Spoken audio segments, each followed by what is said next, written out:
All right. And here we go again with the Shut Up Show. We don't have Phil Gerbershak today. It's me.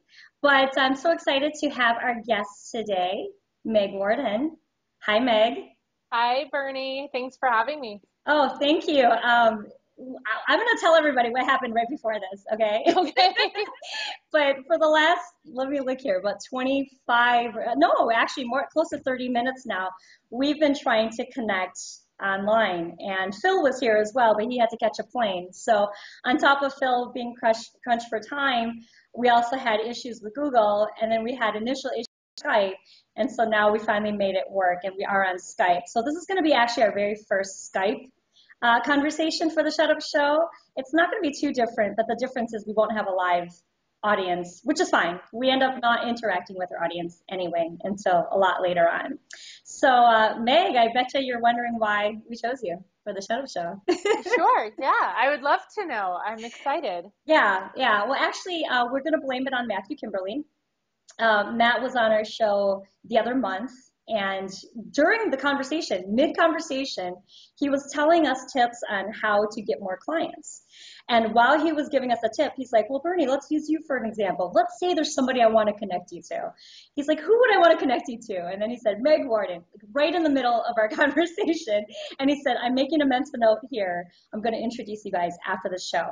And I think she'd be great for the show. And I said, okay, great. So sure enough, he did. He followed up with what he said he was going to do. I checked out your bio, and I was like, oh, yeah, totally. Hands down. This girl's got to get on the show. And here you are, several weeks later, minutes after we initially tried to get on. But, without further ado, here we are. So Being very tenacious. You know what? We're going to make this happen. I'm like, if I have to beat this laptop up, we're going to make this happen. So anyway, Meg, this might be different than a lot of other conversations you've had or other shows that you've been on where it's typically like an interview type format. And I know you asked, is there anything you want to know, Bernie? Should I be prepared? And we purposely don't want to prep you too much because we want this to be a conversation. We want to learn your backstory, kind of what kind of things happened in your life that really caused you to feel gripped with fear. Maybe you felt very paralyzed at some point in your life, many points in your life for most of our guests. And how did you work through that? How did you break through that? How did you become brave enough? And how do you continue to keep being brave enough to do the things in your life and your work that make you feel more like your authentic self, without overusing that word authentic. So I asked you to think about a time, and I don't know what you're going to say yet, but I'm excited to find out. I don't either. Me too. Right. So let's start there. Is there a defining moment in your life, Meg, that you can think about, no matter how far back it goes, that really caused you to shut up really for the first time in your life that you can think of? What happened, and tell us how you braved through that to get to the other side. Well, that's a good question. As you said, like many of your guests, I have many, many shut up moments where I've been gripped with fear. And this was a tough question for me because I definitely have this sort of big, compelling backstory, having spent some time in federal prison, which is on my About page, and I've talked about in some other interviews. And so for a 30-minute show, it's going to take me about 25 minutes to even remotely tap into the backstory for your viewers that don't know about that. So, I kind of feel like also that's something that it makes a great metaphor and it makes a great story. But I was thinking about something else for this show on account of the fact that it was also a really big moment. We can talk about that whole prison story maybe another time, Yep. or they can find out somewhere else. So I don't want to rely on it because there are other moments. There are so many other big moments. And so in an effort to not be super obvious, I'll tell you a story about when I was a few years ago, maybe about, let's see, how long has it been now? Maybe 4 years ago now. My husband at the time, we're not together anymore, lost his job, and it was the income that we were both dependent on. And I was working as well, but our primary income was his income. And he lost his job just in a matter of, it was a phone call, no severance. An hour later, FedEx showed up with the final check prorated We had just moved into a new house. We just fixed it up, spent a lot of our equity fixing it up, and really had nothing to fall back on. So, I mean, we had some savings and things to fall back on, but he was unemployed then for 2 years as we tried to sort of work things out. And it was a major shut up moment for me because I had been slowly working towards some things. I'd been slowly working towards the business I'm doing now. And I'd been slowly, writing the book that I finished last year that I'm shopping now. And this happens, and it was this great impetus. I mean, it was like, I need something supportive right now. And I guess I wasn't willing to do just anything. And in many ways, I'm not qualified. I mean, I'm qualified, but it's a lot to get over to actually have a felony, referring to the previous hint of conversation. That probably tease is going to drive some people crazy, but I'm going to stay with it. So we open that can of worms. It goes on and on. But it's not that easy. I didn't finish college. I'm self-educated and have this terrifically entrepreneurial spirit. I don't do well in, a lot of job scenarios, to be diplomatic, and also job scenarios where I'm getting paid not enough to actually make it worth my time to leave my kid and everything. So I had this moment where I had to decide that I was going to create a life that supported me and supported my son and looked the way I wanted it to look, which was I wanted to be helping people. I wanted to be immersed in a healthy lifestyle. I wanted to be location independent. I wanted to be able to set my own hours. I wanted my job to be extremely fun, and I wanted it to pay the bills so that I could do things like buy airplane tickets and sexy boots. I mean, I don't need a lot in life, but I definitely don't want to be in the stress of poverty. So, I had to go from I felt like that was a big shut up moment because I didn't know where to go. And it just got worse. I mean, it was 2 years of us trying really, really hard. And we actually ended up homeless. We ended up chasing a job in Hong Kong that didn't work out. And then we came back, our house sold with a 3-week close. We had no job, nowhere to live. And we moved into my car and a variety of hotels on credit cards. At this point, we'd gone through all of the savings and everything, and moved to Portland. We knew there was good food here and schools and things for our kid. And we got here and the marriage was also waning. So we ended up separating, and I started this business that is now just over 2 years old. And it is all of the things that I said that I wanted. And so I don't know where to go from there. There's a big leap. So you might have a question. I do. I have quite a few, actually. Okay. I'm a fellow coach. I'm not a health coach, but I'm a fellow coach. And I've heard you had conversations. I've heard you in interviews, and I've read your writing as well. And you talk quite a bit about being in gratitude, right? Especially during the times when things would feel most like it's easy to give up, right? It's easy to surrender to your circumstances. It's easy to make excuses and stay stuck in your sob story. So I've heard you talk quite a bit about finding gratitude. And what I tend to use a lot is the silver lining in the experiences that have happened to you. So what I'm curious about is if we were to go backwards a little bit in time, how long ago from that 4 years ago when you were homeless, and getting out of a relationship with your husband, how long ago was that between that time frame and when you came out of prison? So let's see, 6 years maybe? Okay, so you were in prison. 4, 6, it feels like 6. Okay. Oh, I'm terrible with timelines. No problem. Don't anyone hold me to these numbers. But okay, so about 4 to 6 years, okay?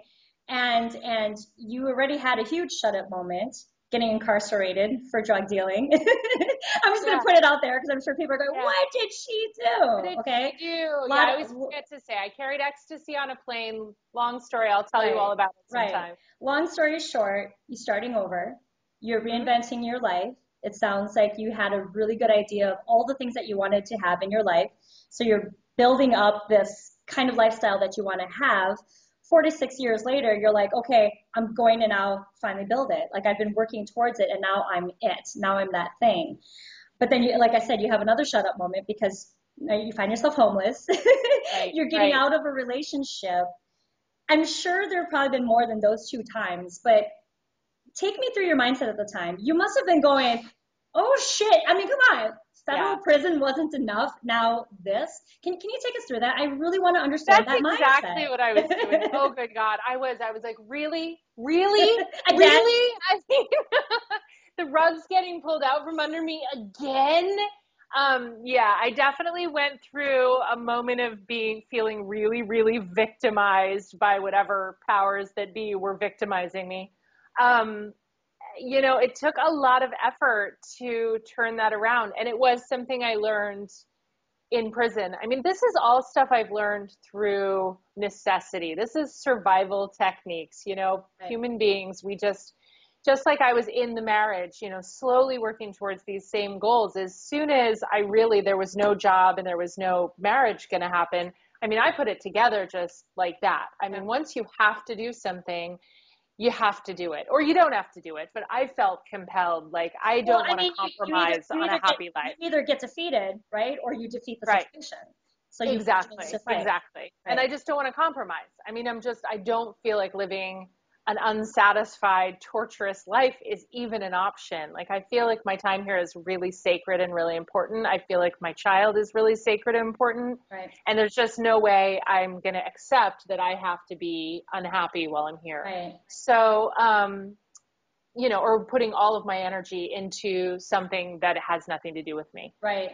So, in those, And yeah, go ahead. certainly I can ask you to give us tactical steps, right? But I know that's going to be in your book, which by the way, Srini says your memoir is Not. amazing. Oh, it's not? Not Okay. no Okay. tactical steps. The book is totally Oh, literary. okay, it It's is. no Okay. tactical steps. Never That's mind maybe I then. should write another book about Okay, that. No, so I think the first thing I turned to, Bernie, in that very moment when I realized that there was no job and we were going to have to move and we were being completely uprooted, and I had that feeling of really, really, really, again, like I've worked so hard to go from there to here, and now I'm having the rug pulled out. I felt like I had to start over from a clean slate again, which not entirely, but it felt that way. I really honed in on the idea of, because when I first got out of prison, I thought, okay, I need roots. So I set about doing roots. That's why I bought this house. I had refinished this house. I was working on family. I was putting together things that were for my security, for my family's security. I was right, cooking. I was baking pies, stuff like that. So once that happened, I felt like immediately that I had failed at this roots project. But then the next sort of step was I realized that having roots doesn't necessarily mean being in one particular place. It doesn't necessarily mean even being in one particular family. The trick is to have internal roots, and internal roots means you have roots and wings at the same time, right? So I started to picture the idea that I had both roots and wings, and that I had a sense of stability inside, but these great wings that if the rug is pulled out from under me, I can sort of just hover and hold space and wait to see what the next thing is that comes along for me while taking actions. So both there was a real need for me to support myself and my son, but also, I could have done any number of things, but what I really wanted was I wanted to do it in this particular way. I really crave freedom. I've always craved freedom. And then, of course, had a great big lesson about freedom in prison. right. And then there was this next moment that all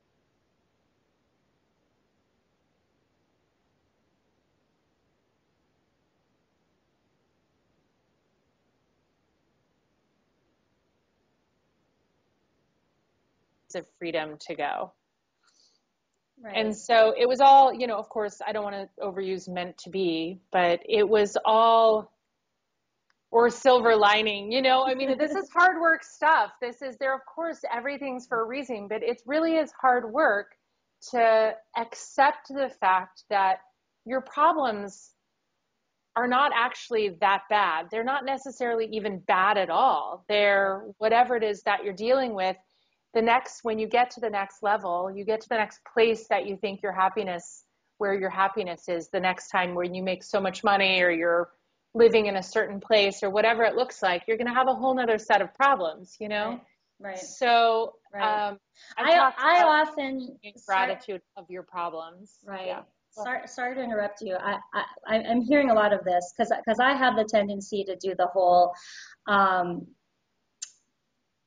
no, I'm happy this happened to me because it helped shape me to be who I am today, right? And with you, I'm hearing a lot of what's the worst thing that could happen? Oh, they happened to me. So as a result, I'm coming out stronger and stronger on the other side every single time. And again, this goes back to another mantra I have of you never are immune to bad things happening to you. I can't talk today.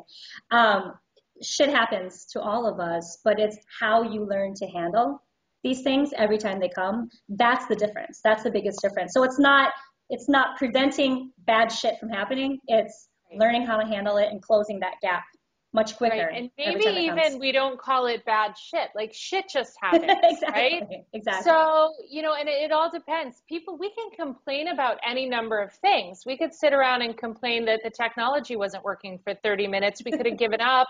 We could have been really mad about it. You could have quit the show. I mean, there's any number of directions that could have gone, Right. or we could just be like, tech.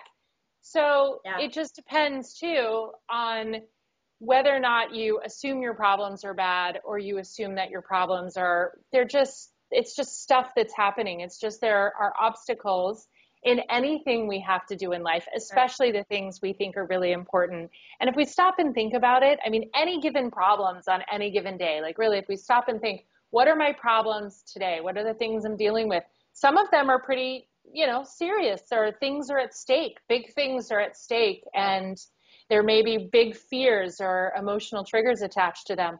But then stop and think, would you trade your problems for anyone else's problems? Like, is there, you have a friend that you know what they're going through. Would you really want to be going through what they're going through?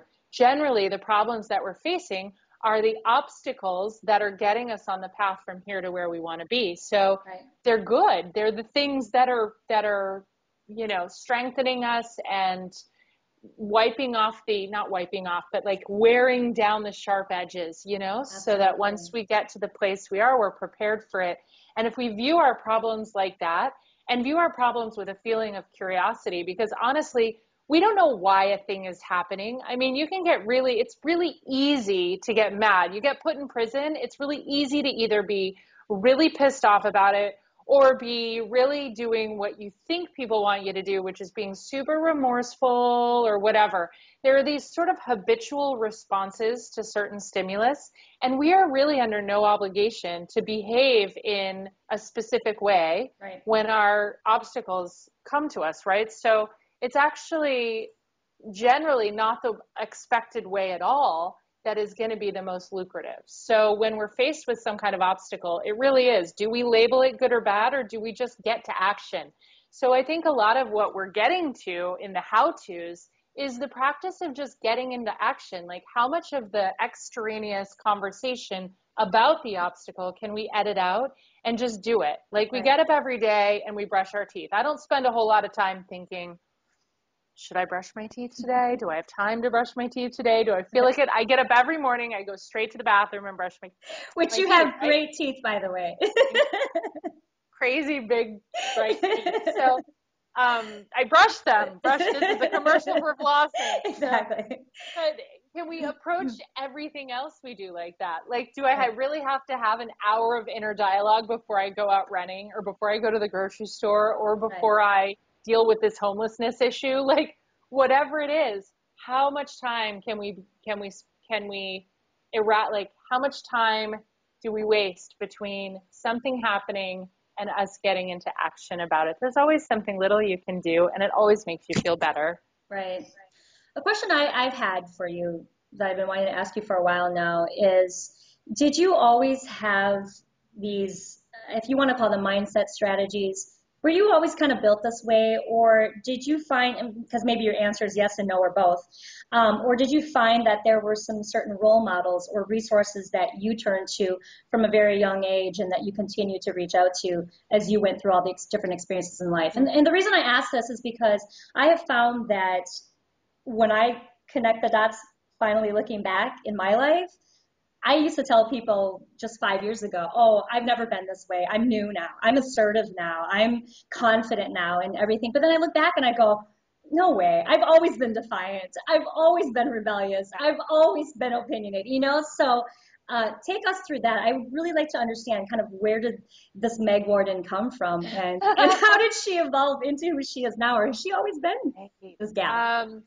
Well, probably a little of both. I mean, I think if you'd ask my family, some of the qualities that I would be ascribed to me now were there when I was a kid for sure. But there feels like there was a time period that those things were lost. So I definitely was not okay in the world for a really long time. I mean, I was definitely really, really not happy and really, really not self-confident. I was choosing a lot of destructive things over, I didn't feel worth any of the constructive choices. I mean, I had some really major issues with self-worth for a lot of reasons, but the things, the good things were still there. So I have this idea that we are sort of, born with a certain set of things, and those things are either supported or they're not supported. Right. And in a lot of ways, many of mine just weren't supported for whatever reason. There's reasons that don't really matter, but um, once I always had a suspicion, like there was always a feeling of some lost quality that I knew was there but couldn't access for a really long time. So it took me taking a long, long break from drugs and alcohol, Okay. a long, long break from alcohol, and a quite permanent one from drugs. It took me finding yoga. It took me finding some kind of spirituality that I could relate to that wasn't couched in the same language that I was, you know, raised in a way that I didn't understand. I don't know how to say that really diplomatically, but I don't have some big religious, like bad religious history like some people, but I didn't understand the religion of my upbringing. And so it was nice to find some language to put to some feelings that I had. And so I started doing a lot of reading and research. I mean, I had a very, very physical and emotional shift from starting to practice yoga and starting to eat healthy. These are the things I teach in my health coaching practice are the things that saved my life. They made a real genuine shift in how I was in the world. And then I started, um, you know, training to be a yoga teacher. So like little movements toward reaching goals and building self-confidence. And I just kept studying. I became fascinated with the topic, and then I just didn't stop. So that's kind of what led me, and then years of practice. I mean, I just kept doing it and kept doing it. It's the same kind of, how Seth Godin says, just keep showing up. Yes. And I just kept showing up and showing up. And then sometimes I, like anyone, would fall off the wagon. I'm not that disciplined. I'm not the person that, does everything very regimented at the same time every day. I've learned to actually accept my sort of undisciplined personality and work with it rather than against it. And that ends up helping a lot with productivity.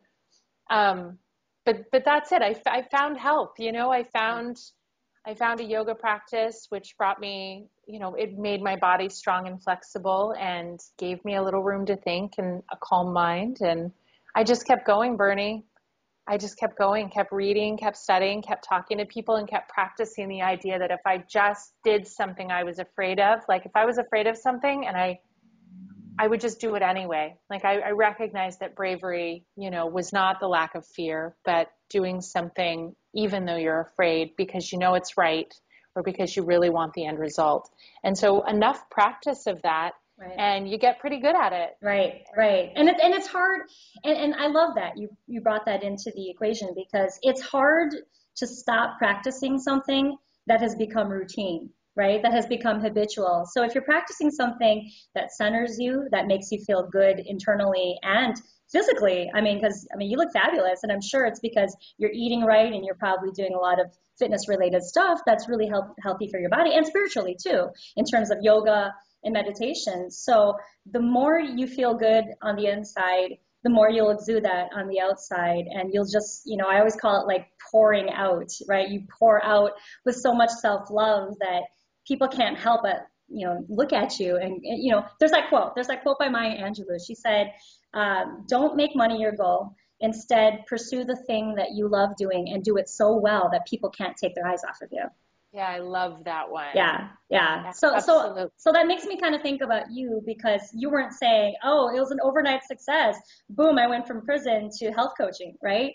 It was, challenge after challenge after challenge, lesson learned after lesson learned after lesson learned. I stuck to it. I improved. I continued to develop and to teach myself and to be better to myself. And now I love who I am.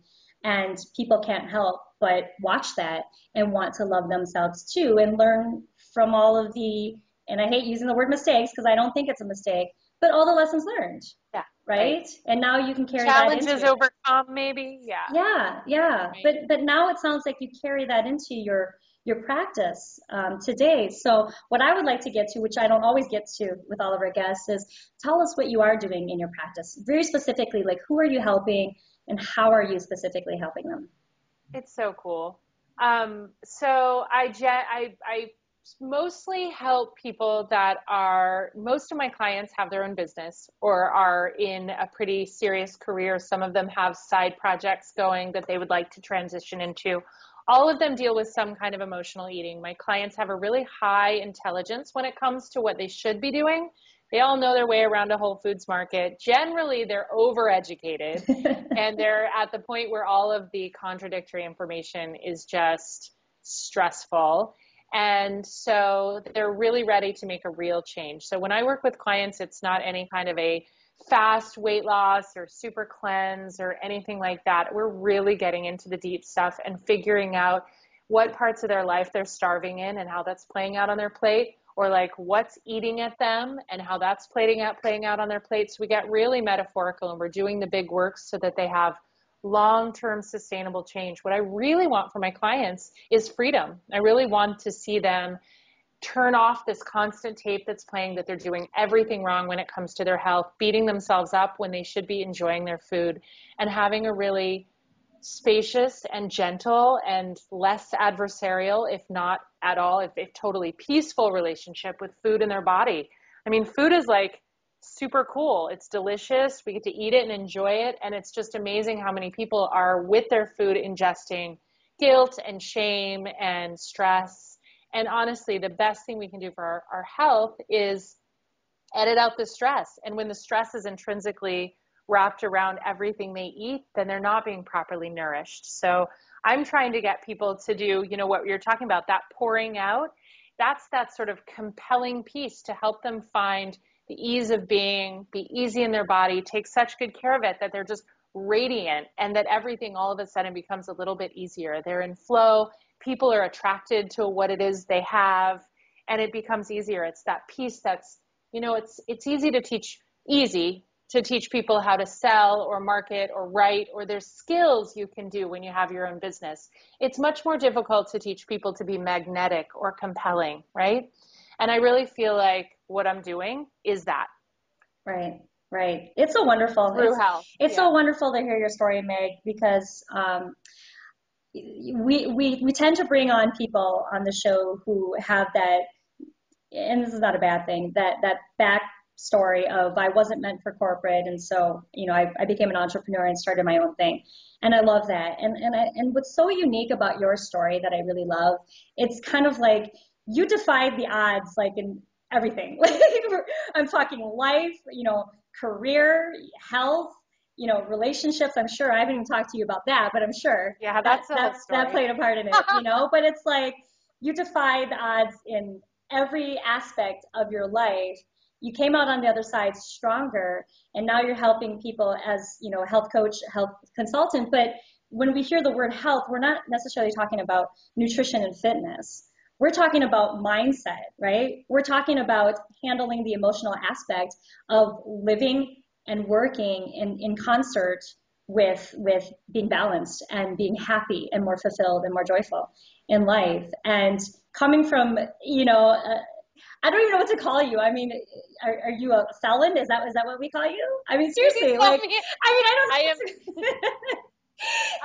I am am seriously a felon. Yes, Okay. you can call me that. So Technically, I am actually a felon. yeah, Yes. so not to categorize you or label you, but seriously, it's kind of like, I used to be, Srini, I was a corporate misfit, and now I'm an entrepreneur blogger, host, and you're like, I was a felon, and now I'm a health coach, and you're like, wait, what did you just say? Right. And A I little. and I love it. And I love it because that story in itself is already so intriguing. It makes you a little mysterious. And it makes me go, okay, I gotta go and Google Meg Worden now to figure out what the hell it was that she did. But though there is a stigma attached to it, I don't necessarily think that our past really defines who we are today. It has helped shape us to be who we are today, but I love that you have such an intriguing story, and I can't wait to learn more about it in your memoir. Which, can you give us a little hint about that? I mean, what is that going to be published anytime soon? What are your hopes for your memoir? Hopefully, right now I'm shopping for an agent, Okay. so that's the next step. I've got a couple that are interested. Hopefully, somebody will bite, or I'll find someone that knew that will bite. It's totally, like I said, it's not a step by step. It's an absolute. It's a memoir. It's literary. Okay. It got some great reviews from people who have read it so far. So I really hope that it sells soon and does well. I really wrote it with the intention that while it's a unique story, hopefully it'll touch into a more universal story about how we create all kinds of prisons for ourselves and how transformation is really possible and freedom wherever we find ourselves, Yeah. even if it's in a literal prison, is actually possible. Yeah. So, Yeah. No, that's absolutely amazing. I can't wait thank to you. read it. So the final question, and then I'll let you go, is what the hell is scaring you right now? What the hell is scaring me right now? A lack of health insurance. Seriously, let's talk about that.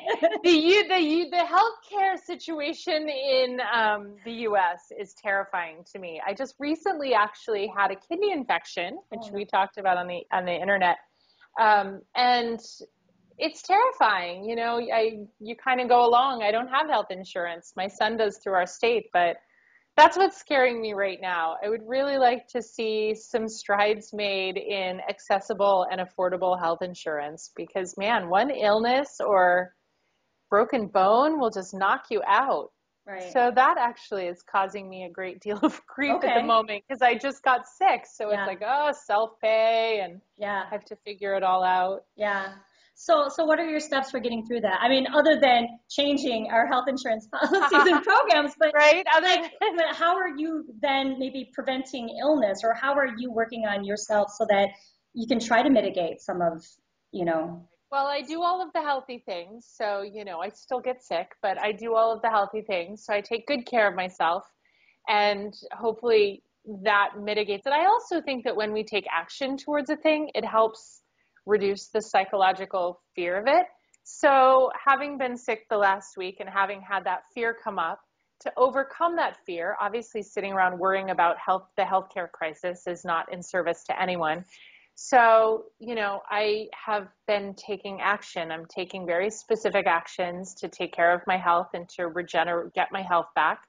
I planned a trip to the beach so that I can get a little rest, and fortunately, I can work from anywhere. Um, and I'm just doing what I do, take action. I'm not spending a whole bunch of time thinking about it. If I stay in fear about it, maybe I say a little prayer or something. I mean, there's only so much you can do. If I right. really wanted to, I think another way to bypass fear about some of these big issues is where can you volunteer or where can you donate or help out? What kind of action you can take. I feel like my health coaching practice is a pretty good action step towards improving the health in the country. I feel like I do my part. So I get back into that. I start to look at my client list and think, how can I better serve them? I just immediately into action. I'm all about taking Yeah. action and not sitting around roiling in fears. I heard two quotes out of what you say to kind of sum up what you said. So Greg Hartle says, constraints make you creative. That's one. And then the other one I heard is John Hayden was on our show a couple weeks back as well. And he said that action is the biggest middle finger to fear and doubt. Yes, So, I love it. Both of those. Agree. I agree 100% with both of those quotes. so Absolutely. awesome. Well, Meg, I could talk to you forever, but I know we got to go. But I definitely want you back on the show when you get your memoir out Let's do there, it. and I can't wait to read it. Seriously, feel free to send over a copy if you want me to review it for you. Not that I'm, anybody special, but I love reviewing books before they go Okay, out. So feel free to do that if you done. need. I'll email it to you. Awesome. So where's the best place for our listeners to find you, my dear? So my website, Meg Worden, MEGWORDEN.com. Also, I'm on Twitter at Meg Worden. Those are probably the best places. Awesome. Wonderful. Thank you, my dear. It was such a pleasure having you on Thanks, the Shut Up Bernie. Show. Have a great day. Thanks for having me. You too, my dear.